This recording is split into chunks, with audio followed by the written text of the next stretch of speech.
अस्सलाम वालेकुम, this is me Mohammad Waqar and welcome to my YouTube channel. आज हम सेकेंड ईयर के एक और बहुत ही इंपॉर्टेंट टॉपिक की तरफ जा रहे हैं और इस इंपॉर्टेंट टॉपिक का नाम हमारे पास स्ट्रक्चर ऑफ नेफ्रॉन है। नेफ्रॉन से पहले मैं आपको बताता चलूं कि हमने प्रीवियसली किडनी के हवाले से पढ़ा था। किडनी हमारी बॉडी के अंदर पेयर्स की शक्ल में मौजूद होती हैं और एब्डोमिनल रीजन पे लोकेट करती हैं। किडनी जो है उसका मेनली फंक्शन आप सबको याद होना चाहिए। किडनी का मेनली फंक्शन है कि हमारी बॉडी में ब्लड को साफ करना, फिल्टर करना, ब्लड को फिल्टर आउट करना, जो खून के अंदर गंदे कंपोनेंट्स होते हैं उसको यूरिन की शक्ल में हमारी बॉडी से रिलीज करवाना। अब ये किडनी कैसे काम करती है? किडनी के अंदर स्पेशलाइज्ड सेल्स होते हैं जिनका नाम नेफ्रॉन है, वो ये काम करते हैं, यानी कि फिल्ट्रेशन का काम करते हैं, खून को साफ करने का काम करते हैं। अब किडनी के अंदर तकरीबन ये कितने हैं? तो साइंटिस्ट अंदाजा लगाते हैं तकरीबन एक किडनी में 1 मिलियन नेफ्रॉन होता है, तो दूसरी किडनी में भी 1 मिलियन नेफ्रॉन होगा। इस तरह तकरीबन मिलियंस ऑफ नेफ्रॉन्स हमारे किडनीज के अंदर लोकेट करते हैं। देन वो नेफ्रॉन हमारी किडनी के अंदर कितने तरह के हैं? अगर हम ओवरऑल दुनिया के अंदर लिविंग ऑर्गेनिजम्स की किडनीज की बात करें तो 2 तरह के नेफ्रॉन हमें नजर आते हैं। एक नेफ्रॉन है जिसका नाम है जक्स्ट्रा मेड्यूलरी नेफ्रॉन और दूसरा नेफ्रॉन है जिसका नाम है हमारे पास cortical nephron. Juxtamedullary nephron क्यों कहा जाता है? जक्स्ट्रा मेड्यूलरी नेफ्रॉन को मेड्यूलरी, मेड्यूला से लफ्ज निकला है, इसको क्यों कहते हैं जक्स्ट्रा मेड्यूलरी? याद रखिएगा, नेफ्रॉन का जब हम स्ट्रक्चर देखते हैं, नेफ्रॉन के अंदर हमें एक यू शेप स्ट्रक्चर नजर आता है। इसको हम आगे चल के मैं अभी डिटेल से आपको बताऊंगा। ये यू शेप स्ट्रक्चर को हम लूप ऑफ हेनले कहते हैं।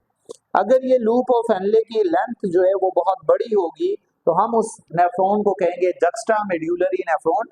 अगर इस लूप ऑफ हेनले की लेंथ बहुत छोटी होती तो हम इसको नाम देते हैं कॉर्टिकल नेफ्रॉन। तो याद रखिएगा, एक सिंपल सा ट्रिक है कि लूप ऑफ हेनले जिसका छोटा होगा कॉर्टिकल नेफ्रॉन, जिसका बड़ा होगा juxta medullary nephron.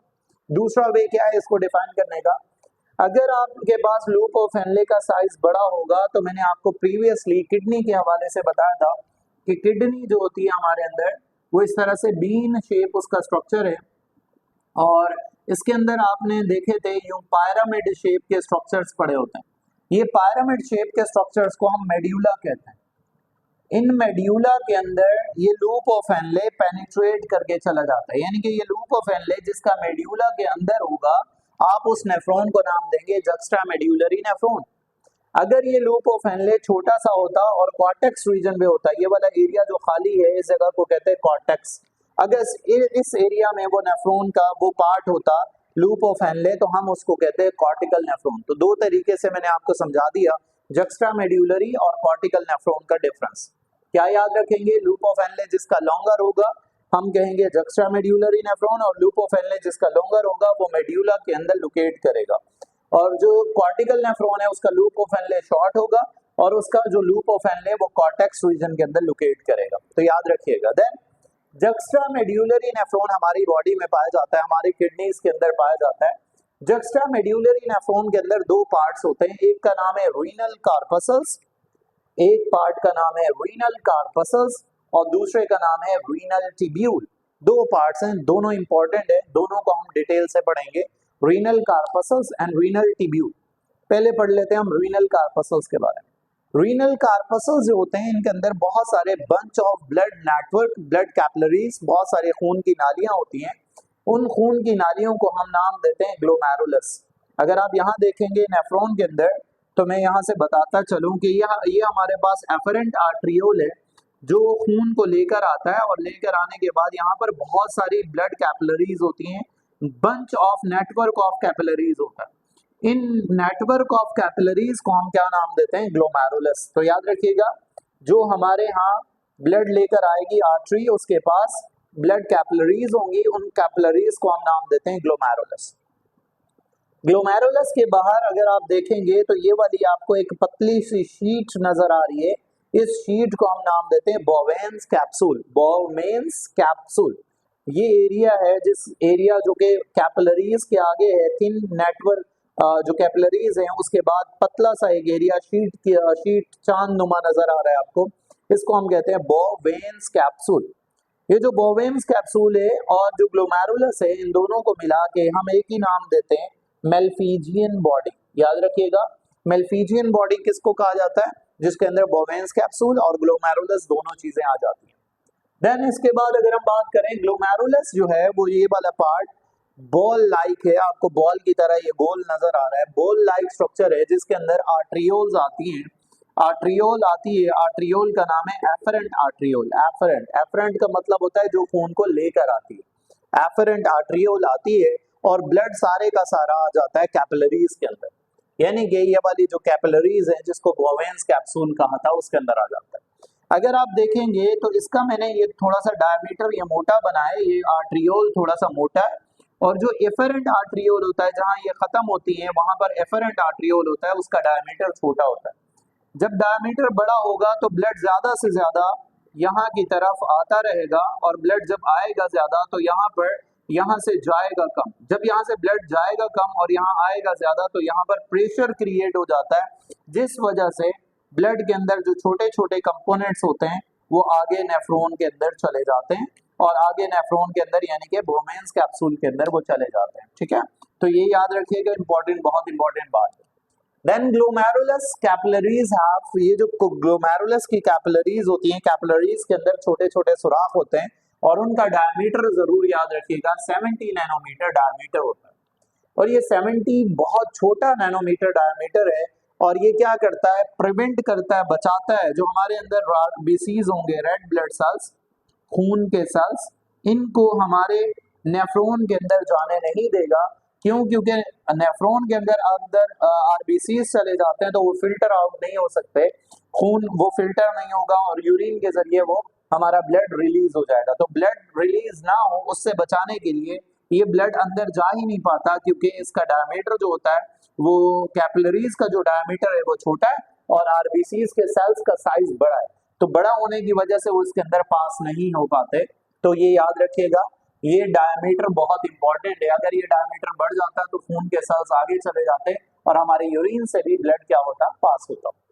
Then glomerulus के अंदर कुछ और सेल्स भी हैं, स्पेशल तरह के सेल्स हैं जिनको कहा जाता है पोडोसाइट्स। पोडोसाइट्स कैपिलरीज को सराउंड करते हैं, ये कैपिलरीज के इर्द गिर्द लगे होते हैं जो कि बचाते हैं किसको, प्लाज्मा प्रोटीन को, बहुत इंपॉर्टेंट प्रोटीन है हमारी बॉडी के अंदर। अगर ये पोडोसाइट्स ना होते तो प्रोटीन भी यूरिन के जरिए निकल जाते और हमारे अंदर डिफेंस का मैकेनिज्म ना होता। तो हमारे यहाँ डिफेंस का जो मैकेनिज्म है वो ये है कि पोडोसाइट सेल्स प्रोटीन को ग्लोमेरुलस के अंदर जाने से, बोवेंस कैप्सूल के अंदर जाने से रोकते हैं और उसको ब्लड के अंदर वापस पहुंचा देते हैं। ठीक है, तो ये भी आप पोडोसाइट्स को याद रखिएगा। लिखा है wrapped around the blood capillaries, blood capillaries के पास होते हैं। They prevent the plasma protein, plasma protein को आगे नहीं जाने देते, ना वो इंटर ना हो जाए फिल्ट्रेट के अंदर। जो इसके अंदर केमिकल्स आएंगे, जो इसके अंदर चीजें आएंगी उसको हम फिल्ट्रेट कहते हैं, लेकिन उसको यहाँ से इंटर होने से रोका जाता है। किसको रोका जाता है? प्लाज्मा प्रोटीन को। देन बोवेंस कैप्सूल जो है, ये अगर आप इस एरिया को देखेंगे तो बोवेंस कैप्सूल के बाद शुरू हो जाता है हमारे पास सेकेंड पार्ट। पहले हमने पार्ट पढ़ा रीनल कार्पसल्स, अब हम पढ़ने जा रहे हैं renal tubule. Renal tubule start हो जाता है। रीनल टिब्यूल कैसा होता है? हाईली कॉइल्ड होता है, ये मैंने थोड़ा थोड़ा कॉइल्ड आपको बना के दिखाया है। ये हाईली कॉइल्ड स्ट्रक्चर होता है जिसका नाम रीनल टिब्यूल है। रीनल टिब्यूल में सबसे पहले पार्ट आता है जिसका नाम है PCT. PCT stand for proximal convoluted tubule. Proximal convoluted tubule. PCT is an area which start from Bowen's capsule and end at loop of Henle. ये बोवेंस कैप्सूल के पास से एरिया स्टार्ट होने वाला जो हाईली कॉइल्ड है इसको पीसीटी कहते हैं और most of the reabsorption takes place there. यहाँ पर सबसे ज्यादा रीअब्जॉर्प्शन होती है ग्लूकोज, अमाइनो एसिड्स, हमारे बॉडी के अंदर वाटर, मिनरल्स, उन सारी चीजों को यहाँ पर क्या किया जाता है?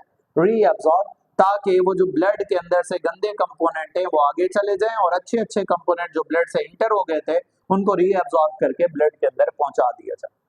देन पीसीटी के बाद अगर आप देखेंगे तो हम इसके फंक्शंस पढ़ेंगे सारे, वैसे ही मैंने बताना शुरू कर दिया था। पीसीटी के बाद अगर आप देखेंगे तो एक loop of Henle, long you tube structure नजर आएगा, आप इसको कहते हैं लूप ऑफ हेनले।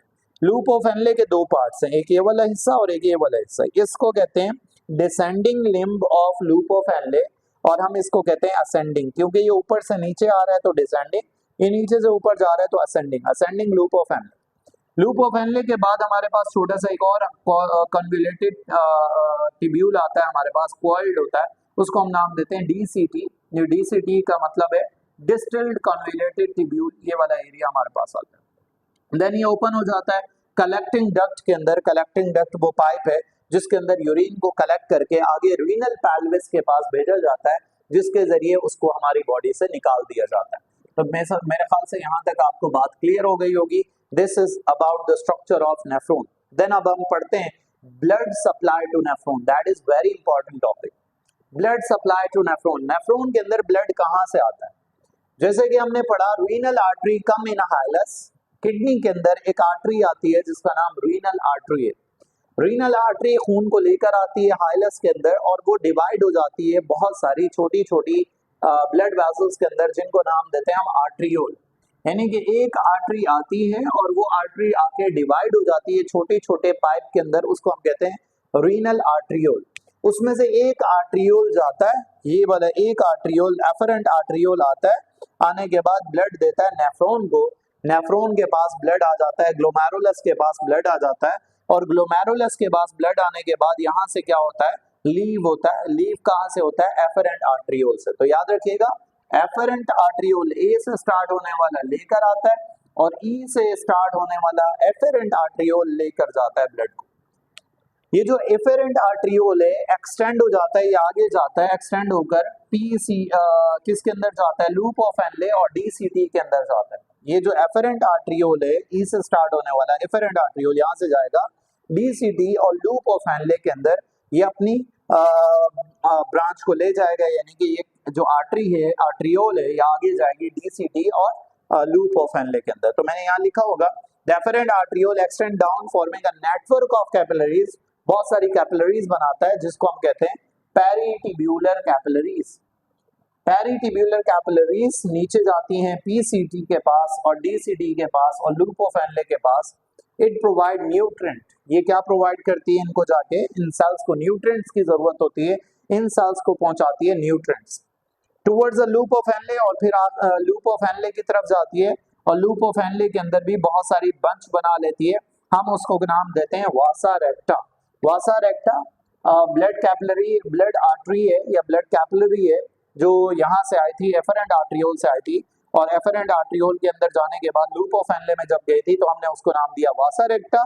जब वो पीसीटी और डीसीटी के अंदर थी तो हमने नाम दिया उसको पेरिटिब्यूलर कैपिलरीज। वासा रेक्टा फिर दोबारा जब ब्लड आता है वासा रेक्टा के अंदर लूप ऑफ एनले के अंदर, दोबारा वापस वो पेरिटिब्यूलर कैपिलरीज के अंदर चला जाता है और वेन के अंदर आखिरकार चला जाता है और वेन से फिर वो किडनी को लीव करता है, वापस आता है और वो वापस कहाँ जाता है? हार्ट की तरफ जाता है। यानी कि खून साफ होके वापस कहाँ जाता है? हार्ट की तरफ जाता है। तो इस तरह हमारे यहाँ ये ब्लड सर्कुलेशन होती है किडनी के अंदर।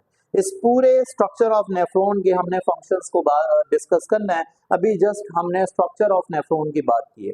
उम्मीद करता हूँ ये टॉपिक आपको समझ आ चुका होगा।